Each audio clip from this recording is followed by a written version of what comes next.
Truly good people are always ready, and even at times highly enthusiastic, about telling lies. This sounds odd only because we're in the grip of a heroic but indiscriminate and delusional addiction to truth-telling. A lot of this can be blamed on George Washington, first President of the United States. Legend recounts how, at the age of 6, he was given a little axe as a present. He was so excited with the gift that he went straight into the garden and hacked down a beautiful cherry tree. His father was furious when he discovered the chopped tree and asked George if he was responsible. The boy was said to have replied, "Father, I cannot tell a lie. It was I." The story is probably apocryphal, but it has stuck because it encapsulates an ideal to which we are intensely collectively committed, a devotion to the truth in spite of the cost it exacts on oneself.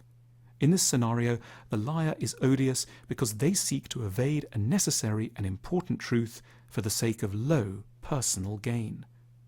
But good people do not lie for their own benefit. They aren't protecting themselves, and they aren't disloyal to the facts out of mendacity. They tell lies because, paradoxical as it sounds at first, they love the truth intensely, and out of goodwill for the person they are deceiving. We're ready enough to admit to a role for lies in certain situations. You might be visiting an elderly aunt who prides herself on her talent for carrot cakes with vanilla icing. But her heyday is long gone. Now she muddles up the recipe and sometimes forgets how long the butter's been in the fridge.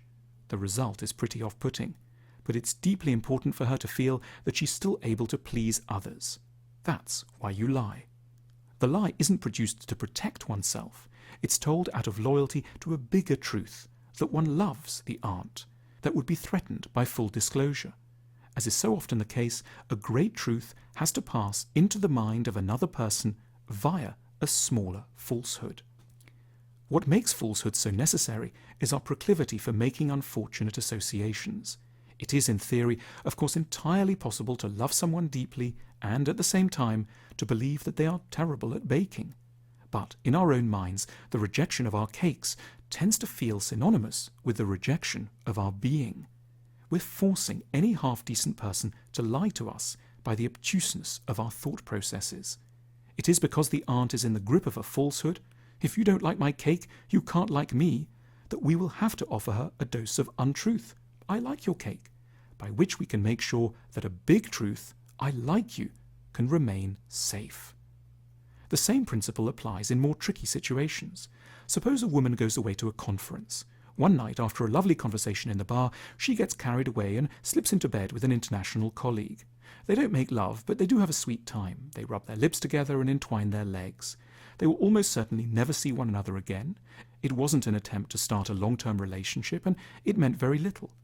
When the woman gets home, her partner asks her how her evening was. She says she watched CNN and ordered a club sandwich in her room on her own. She lies because she knows her partner well and can predict how he would respond to the truth. He would be wounded to the core, would be convinced that his wife didn't love him, and would probably conclude that divorce was the only option.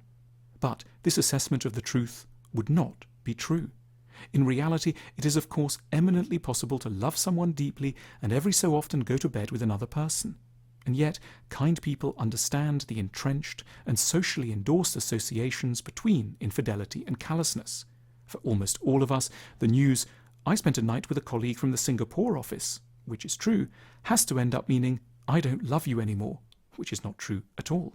And so we have to say, "I didn't sleep with anyone," which is untrue, in the name of securing the greater idea, "I still love you," which is overwhelmingly true.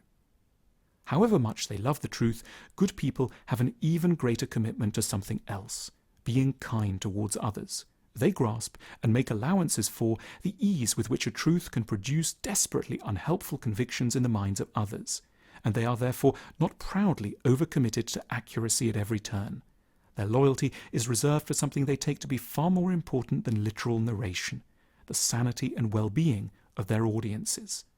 Telling the truth, they understand, isn't a matter of the sentence-by-sentence veracity of one's words. It's a matter of ensuring that, after one has spoken, the other person will be left with a true picture of reality.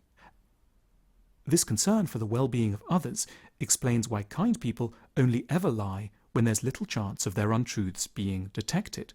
They know that a lie which gets unearthed will cause proper and unjustifiable trouble, leading the other person to a second and even more radically false conclusion.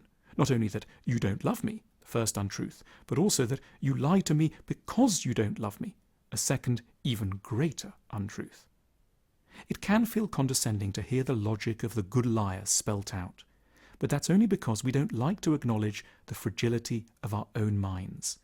We may believe we're heroically ready to embrace the truth, however painful. We may insist that others should tell us everything, whatever they do, but we thereby discount our own powerful tendencies to emotional indigestion. It's why we should not only occasionally tell untruths, but actively hope that from time to time others will lie to us, and quietly hope that we will never find out that they have.